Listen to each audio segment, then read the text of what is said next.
What's up mga kaloloso, karon lo na ko ihatag sa inyo nga mensahe ba medyo seryoso sa takaron no isa. Nga mensahe ba gikan gigapon sa kanang nabal-an ako ba kanang about psychological facts bitaw. Daw kay uyab nga babae ni mo ni mo nagustuhan nga babae kani mo ni original nga uyab nimo nga babae. Tapos kani nakagusto po kaning isa.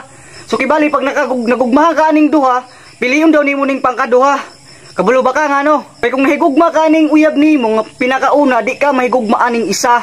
So dapat piliyon gid daw nimo ni. Mura to. Ngisi-ngisi yan, na pong kabit-ane oh. Ngisi-ngisi na pong kabit-ane, ngisi-ngisi na po, dihayas kabit ay. Kabit na po daw gani oh. Ngisi-ngisi na po. Ha? Ngisi-ngisi oh. Samunta kay nakita ni niya nga video, nagpagara na po ni sila. Gaduha-duha na po ni asawa. Magpagara yung mga kabit yun ani. Sos, ambot. Dahil ni sila, pagara na po. Mangita na po na yung niglain. Basta ka na yung ana, araba ka din natin, upog na itong mga gibate, ba, kaya di natin papabung sa uban, di natin magpasulti. Kaya siyempre, lami inagod na. Diba? Diba? Lahit ng putay inagod na. Lami inagod na. Siyempre, saka ko, sodside.